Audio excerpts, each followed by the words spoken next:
and go to 2.1, which is getting started with STM32 microcontroller programming. 2.1.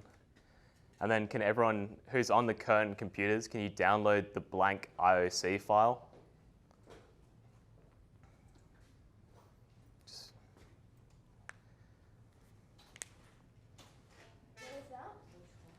So you have to go onto the GitHub page.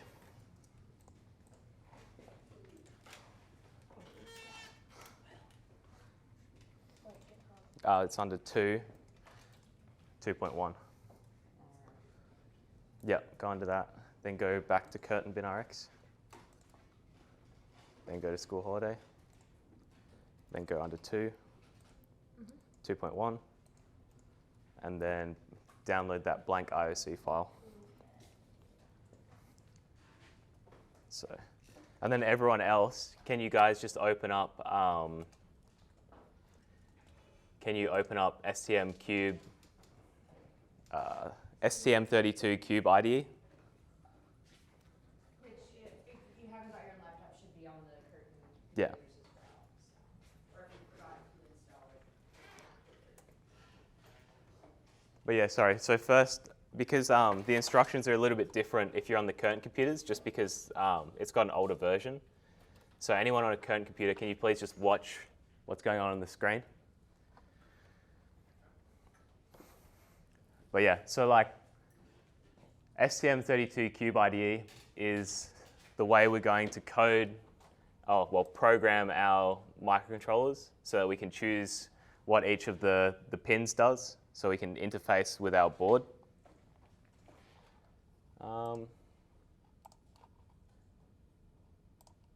Just say yes to everything if you can. You're opening. No, just download the file, but then open STM32 Cube IDE.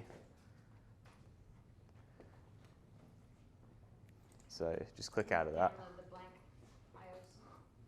So go into search, STM32 Cube IDE.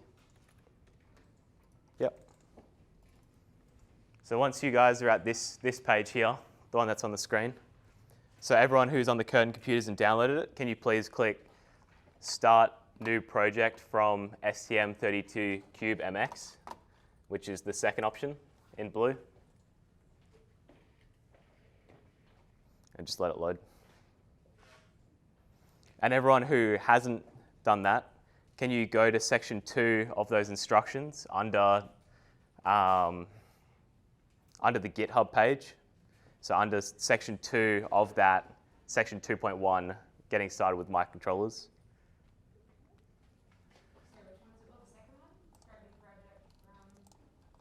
Yeah, it's the, but yeah, so does anyone know or have an idea of what a microcontroller would be versus a microprocessor? Does anyone want to have a guess of what? A microprocessor processes information while a microcontroller controls the object or another piece of technology.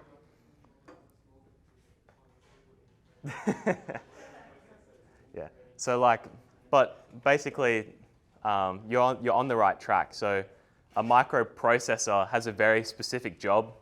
So like in your computer, you have a CPU, which is a processing unit. It's very similar to a microprocessor, where it's just processing information and data, while a microcontroller has all these pins and has all this external connectivity that lets you create like simple, like basically small projects easily, because you have all this interface already like built into the chip. And if you read through like the different like the versus table, you basically see that microcontrollers, they have like lower specs in terms of how much memory they have or how fast they would process data, but where they gain is having all that connectivity, like having the ability to plug ADC signals or, well, analog signals directly into the microcontroller and convert that into digital, which lets you read data, while a microprocessor would need you to have external external ICs, which are integrated circuits. So like that little chip you would see on your microcontroller board, like any of the black plastic chips are ICs.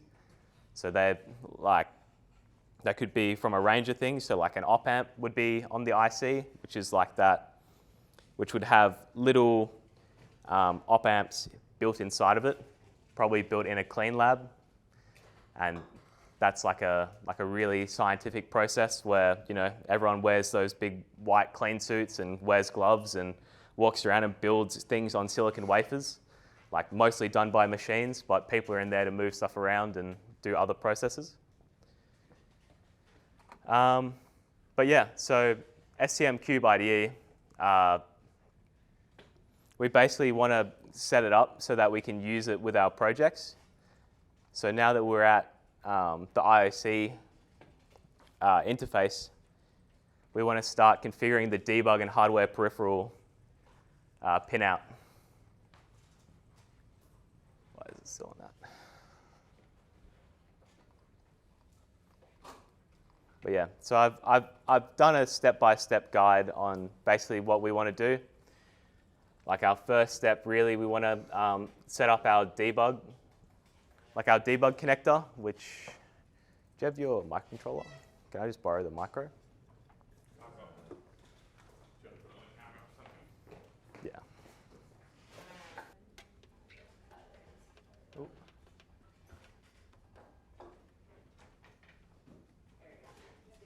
Okay, so your cube, or your, sorry, STM32 microcontroller board that Robert designed has this little header on the back side near where all the headers are. And this is like a debug header. So you would use this to communicate to your computer. So what we're setting up now in STM Cube IDE is basically letting the chip know that you can communicate via this, this header. And then it has this little, you'll have these in your bags. It has a little debug communicator, which then you plug directly into a computer, which allows you to send and receive messages and upload various, or like, because you guys don't know microcontrollers, I mean, when you want to put new code and things to it, you have to flash it, which is like uploading all the code directly to it.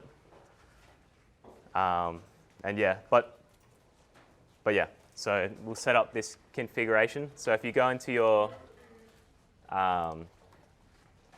if you go into the pinout and you click on the system core.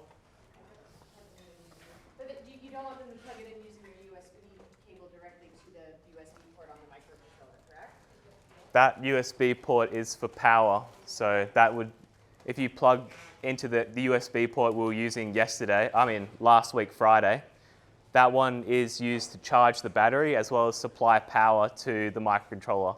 So we will need that when we start programming it, but we don't need that at the moment.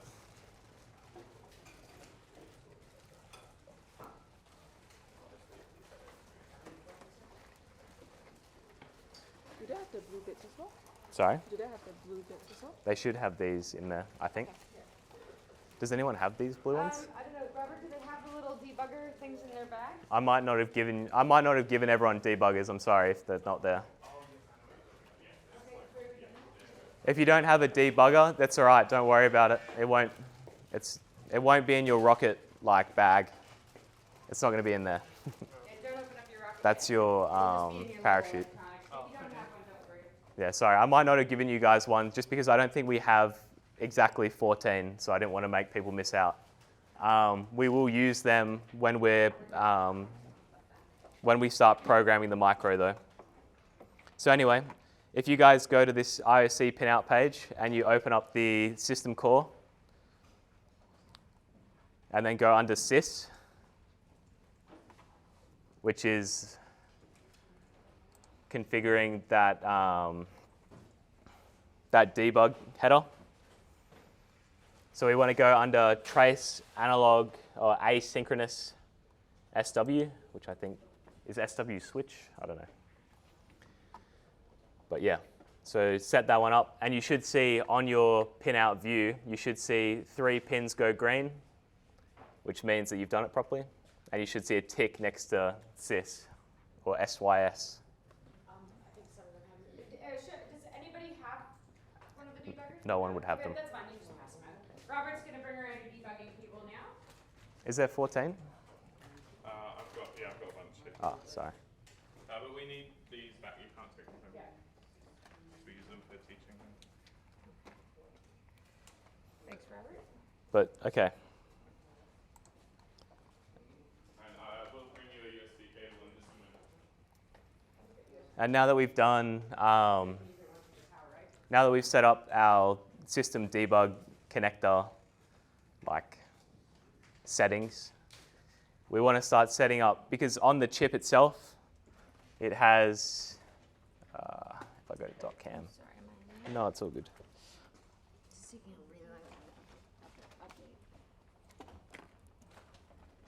I don't know exactly where on the chip it is. I'm sure Robert could point it out.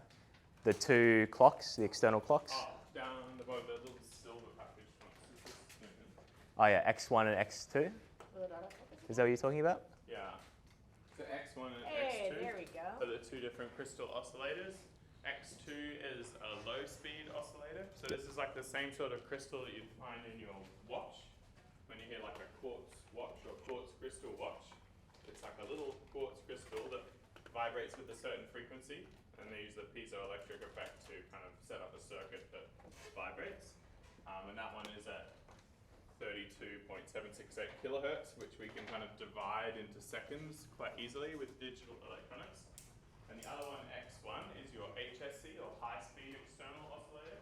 And that one runs at 16 megahertz, and that's the kind of clock source for your microcontroller. The microcontroller does have a built-in oscillator, but this one's much more precise. So because you're going to be collecting scientific data, you want to have good, accurate timestamps on that, in case some of your data processing depends on the timing between readings. So that's why we've included that more precise oscillator X1. And that is a 16 megahertz crystal, which will become important a bit later on. You just need to remember 16 megahertz. But we'll remind you if you forget. And 16 megahertz means, what, 16 million, or is it Yeah, 16? 16 Yeah, so million. 16 million. Oscillations per second. Yeah.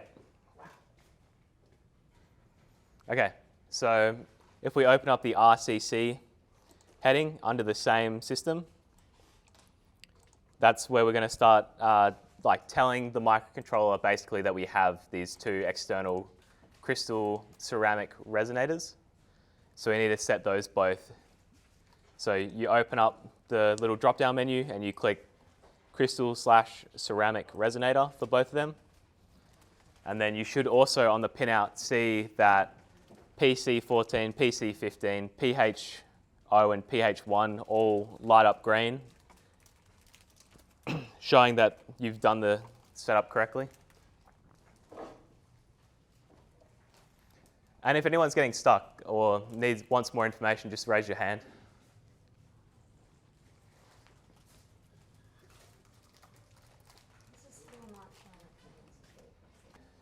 So now that we've turned on these external clocks, if you guys have,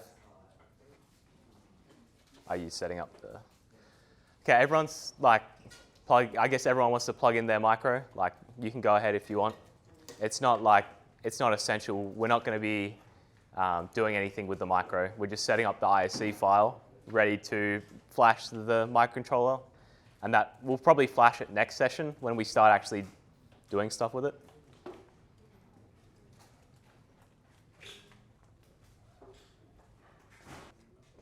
Yeah, so if you're confident and you want to jump ahead, just keep going ahead. But if you want to keep at my pace, then next we're going to start moving to the clock configuration. So at that top where we have pinout and configuration, we want to move to clock configuration, which basically we start assigning the values to what we're going to run our clocks at, which Robert has already told us what those speeds are for our external clocks. So yeah, if we're following along with the guide, we go to step 2 under 2.3, and we start changing our MUXs, which are, what are they? Are they multiplexers? Is that what they're called? Yeah. Yeah, which are like basically a multiplexer is like 4 different, or well, in this case, it's a 4x1 multiplexer. So 4 signals come in, 1 signal comes out. So we want to choose which one of those signals we want to use, which in this case, we're lucky and we can digitally choose which option we want, which generally we want HSE. I think we want PLL clock on the system clock MUX, and we want PLL source MUX to have the HSE, which the HSE is the high-speed external clock, I think, if I'm getting that correctly. But yeah, on the pictures, I've got big circles in red, so it makes it really clear which ones we want to click.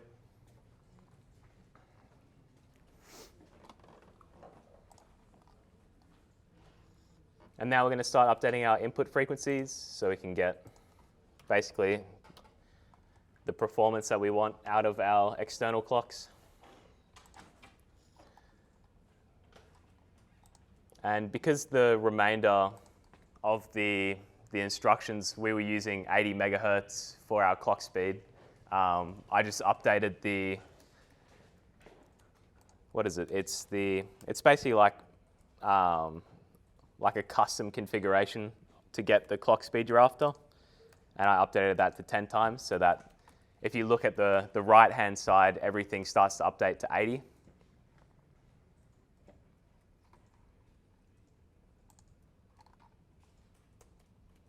And yeah, once you've done that, we've basically fully set up our system ready to start coding, as well as ready to start setting up the other external things later on, which we would be setting up like the ADCs, the digital GPIO ports. So GPIO ports are basically like, it can either be an input or an output, or an input or an output. So an input GPIO would be looking at that pin and seeing if it's high, which means the voltage is around 3.3 volts, which that would then read in as a 1, or a low, which is anything below probably 1 point, like half of 3.3, so 1.78, well, yeah, 1.65, I think. And yeah, so that's the digital. And the ADC ports is like what I was saying, where it basically, depending on what the resolution of your ADC is, it reads in an analog signal, which is a voltage, so between 0 and 3.3 volts, and then it converts that to a digital output, which I think in our case, we have 12 bits. So if you imagine basically 12 zeros and ones, like in a line, and depending on where the signal is, it can go from 1, 1, 1, 1, 1, 1, 1, 1, 1, 1, 1 to 0, 0, 0, 0, 0, 0, 0, 0, 0. And then our computer also luckily converts that to a, what do you call it, a decimal number, which means basically like it's a base 10 number. So what we're normally used to, which is like 1 to 10. Because binary is a little bit harder to read because it's all ones and zeros. So it's like you only have 2 options per step as you climb up.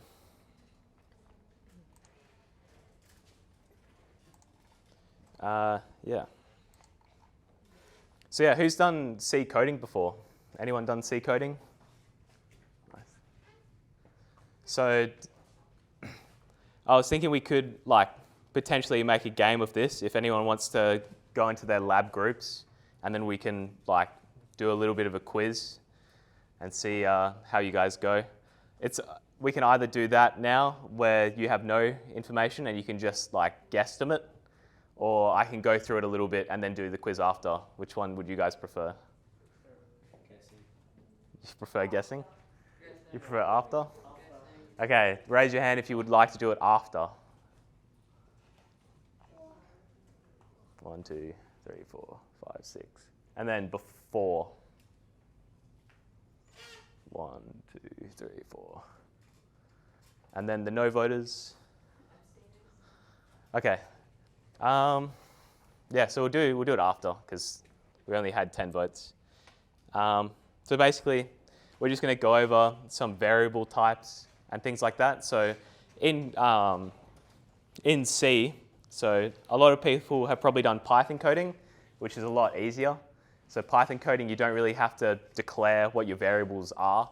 So you can just say like, oh, x is equal to whatever I want, and then it just knows. But C wants you to be a little bit more specific. So C wants you to say like, okay, I want to have a whole number, which in this case would be an integer.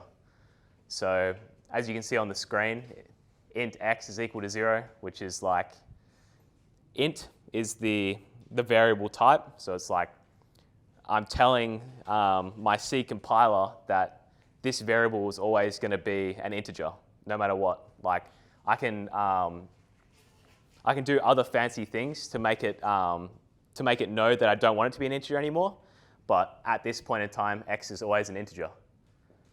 And then arrays, also very similar. So in this case, I've got another int x and then the little square brackets.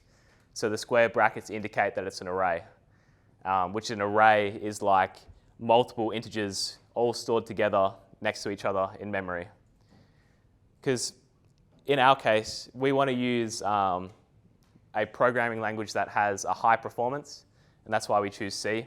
Because Python, because you don't specify these things, like you don't specify if it's a whole number, or you don't specify if it's a string of characters, you have this thing where the compiler goes through your code multiple times to figure it out, which slows down the running of your code and it slows down your performance. While in C, it really just tries to listen exactly what you specified as. So if you're saying integer, it believes you and it will act like it's an integer until you say otherwise, which can make your code like error out or crash if you start using it inappropriately. But that speeds up your code. So basically, it's all in your control to make sure that you're ensuring that what you define your variable as is what you're actually using it for. But yeah, and then the next, we had strings, and strings can be defined in two ways. You can have a string as just defined string x, or you can have a string as a character array, which is just the same thing as the integer array, but it's just using characters, which characters are just ASCII characters. And if you don't know what ASCII is, I'd highly recommend you look it up. It's basically just, it's a number that represents a certain symbol. So I think it's 1 to 120 something different characters. But yeah, that's what we use to represent characters. Or our computer, we read it as the letter, but our computer will read it as a number. Okay, and then we got some tips for variables. So int x is probably not the best name to call your integer unless x is like a part of an equation or something that you have commented and you like clearly define it. It's better if you have a meaningful name. So like if you're reading a temperature sensor, call the variable that's holding that temperature sensor data as like temperature sensor data or something. So you actually can go through and read your code and understand what's going on. Because if you just have X, Y, and Z, you start to get a little bit confused of what's going on where. And then, ensure your variable type is appropriate for the use case. So in terms of temperature, you might want whole numbers. So you might want an integer, which can be like, just whole numbers. Or you might want something a little bit more finer resolution. So you might want to know like your temperature's 11.5 rather than just 11 or 12. But yeah, so in that case, you'd probably want to use something like a float or a double or something like that, which those are more variable types that basically hold a decimal point within them. So then a certain point in that number will stop being like the whole number part, and then it'll be the decimal number part. Yeah, and then the last thing is there's the 3 styles of generally naming variables. So camel case, snake case, and Pascal case. So the different ways of naming them, it's basically just like to make it neat and to make it so you follow your own naming conventions. So camel case is just having the first word lowercase and then uppercase for the second word. Snake case is the first word underscore the second word, all in lowercase, and the final one is having an uppercase on the first word and the second word. I'd highly recommend not using Pascal case because you generally have capital letters in your functions and things like that, and it can start getting confusing between what's a function and what's a variable. So is that actually the naming convention name, like in popular coding? Is it actually called camel case if you do that way? I think so. Oh, there you go. Cool. There's an article that goes, basically talks about the pros and cons. So if you guys get interested in it, which I'm sure maybe some of you might, then you can continue further reading. Also, if you click on more about variables, I think it's going to open up the W3 schools. So W3 schools, I'd highly recommend as a place to go to if you ever get stuck in coding, to go read through some of the tutorials.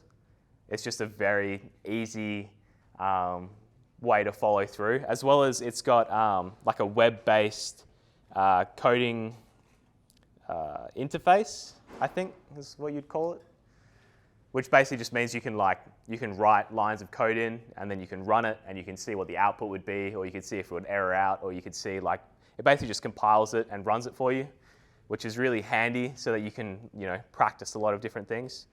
So for example, you can see on the screen, right? Yeah.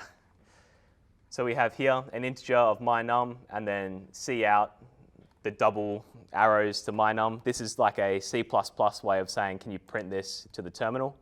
So if we run that, on the right-hand side, we should see it read 15 if it loads. But yeah.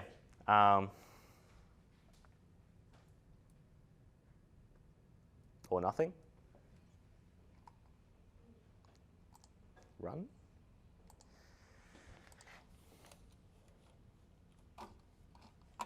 Yeah. Okay, I don't know why W3 Schools isn't working for me today, but it normally works and it's normally good. Yeah, anyway, we'll keep going. So does anyone know what conditional statements are? So if, then else, or case, or basically ways to go through your code and be like, oh, if this, then do this, else do this. Has anyone heard of or used that before? Yeah, 1, 2, 3. Yeah, okay. So basically when you're going through your code, it goes through sequentially, so it keeps going from top to bottom. So when you get to certain points, you might want the code to follow a different path to the way that you just have multiple paths. So let's say you're reading temperature data and you have a cooling system attached to that temperature sensor. And once the temperature goes beyond a threshold, let's say 30 degrees, then we want to kick in the cooling system. So we need to have an if statement or a conditional statement to be like, if this value is too high, then do this. And otherwise, you might not even have an else, which is like the alternate. So if it reads too low, you might just want it to keep going and move to the next sensor or the next thing in your code.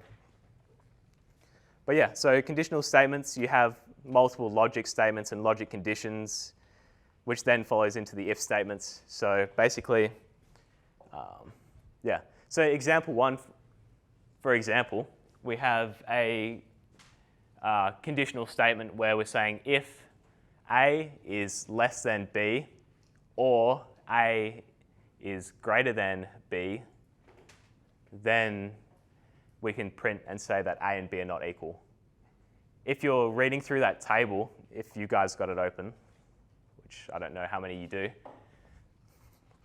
I'll scroll up, it'll be easier. So in this table of logic conditions, what could you use instead of A is greater than B or A is less than B to do the same thing in less lines or less work. Does anyone have a guess for that? We're basically trying to find if A and B are not equal. Just A is not equal to B. And what would you use for that? Exclamation mark equal. Yeah, you'd use the exclamation mark equals, which basically is saying that if those two numbers are not equal, then it will print that line below. So you see those curly brackets? Those curly brackets are what's inside the if statement. So once you've met the condition that's within the brackets of if bracket, then it will go to that inside that curly bracket area. And if the condition is not met when it reaches that line sequentially, it will then skip past it. Which then, if we scroll down to example 2, we have an if then else. So basically, we're saying if A is greater than B, and then we're printing it. We could do a lot of other stuff in there, not just one line of printing. Else, it says that A is less than or equal to B. But like else is, it basically means like if that conditional statement is not met, it's always going to go into that else curly bracket area. So like, for example, the temperature sensor, like if you're trying to create a control system where you want the temperature sensor, you want the temperature sensor to control your cooling, and you're either heating or cooling, like it's probably not the most efficient way of going about it, but if it's too hot, then it cools. If it's too, or else it's just heating. So like if it's too hot, it cools, else it's always heating, which might not be what you're after because you generally want to be, like let's say, within a threshold range of your components. Which then, if you look at example 3, that would probably be the more common situation where you're checking 2 different thresholds. So like if A is greater than B and A is greater than C, then we know that A is the largest number. And if B is greater than A and B is greater than C, we know B is the greatest number. And then else, we're assuming that C is the largest number. But if anyone's paying attention, what could be wrong with saying that C is the largest number there? They could all be equal. Exactly. They could all be equal. So we wouldn't 100% know that C is the largest number. And what would you think? Do you reckon we could just add another if else below that, or else if below that, and have that thing? Then we'd know that they're all equal. But then we could still have another problem of 2 of them are equal, so maybe B and C are equal, but A is not equal to C. And then you would miss that, so you have to catch that one, and you'd have to catch the next one. So it's like, it's important to pay attention to the different situations that your variables could go through to traverse through the if-else statements. And I'm sure Chelsea would know in the Binar software, they do a lot of testing. So they do things called unit tests, and they do other various methods of testing where it basically can go through, it will go through the code and it will go down each of the different branches and try the edge cases and things like that to ensure that the code is working correctly. Because the last thing you want is your satellite to go around in space and then error out or not work as intended, as you've just spent a lot of money to put it there. Okay. Now we're going to move into loops. So loops are basically, they can be similar to if statements as they have that conditional statement next to the loop. So for example, while loops, it's saying while x is less than or equal to 10, and then it's incrementing x by 1. So a while loop will continue to go through that area of the curly brackets until the condition is met. So once we start going through our STM32 code, you'll see that there's a loop that says while 1. And if it's while 1, 1 is another way of saying true, which basically says that it's just going to keep looping through your main area, that main while loop, until like it crashes or you close it or it gets interrupted out of it. But it's just it's a handy way to keep, because like your microcontroller, if you didn't have a while loop or you didn't have a loop, it would just complete all those operations once and then it would end, because that's how it works, right? It just goes down, it completes every line, then once it gets to the bottom, it just finishes. But when you have a loop, it just continues to loop through that area, so you can keep reading sensor data or you can keep checking to see if you're within the thresholds or whatnot. And there's multiple types of loops. So the while loop, it does that conditional statement first, and then it will do the loop and come up and then do the conditional statement again. While on the other hand, a do while loop will do the statement first and then check the condition. So that might be handy if you want to do something once every time, but if it doesn't meet that condition, then do it multiple times. While a while loop is like, if that statement is true, then we want, or if that statement isn't true or is true, then we want to keep looping. I think it's is true. While the loop is true, it'll keep going until the loop is false. And the last one is for loops, which is probably the most useful in my opinion, the most handy ones. They basically, like, they have an external thing going on, which in this case, we have so basically it's 3 conditions, or 3 lines. So we have x is equal to 0, then we're saying if x is less than 5, we want to keep looping.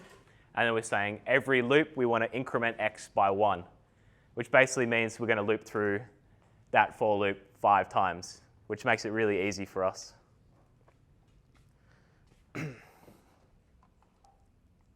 Which I think I stay in there. So the statement 1 is the starting condition of the loop, which generally is used to initialize the variable, which in our case is x.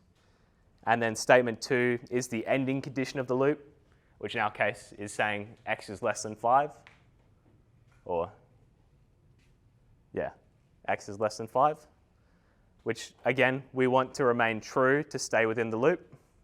And then the third condition is what we do at the end of the loop. So you don't have to increment by 1. You could increment by 2. You could minus things. You could multiply things. But just in this case, we're incrementing by 1.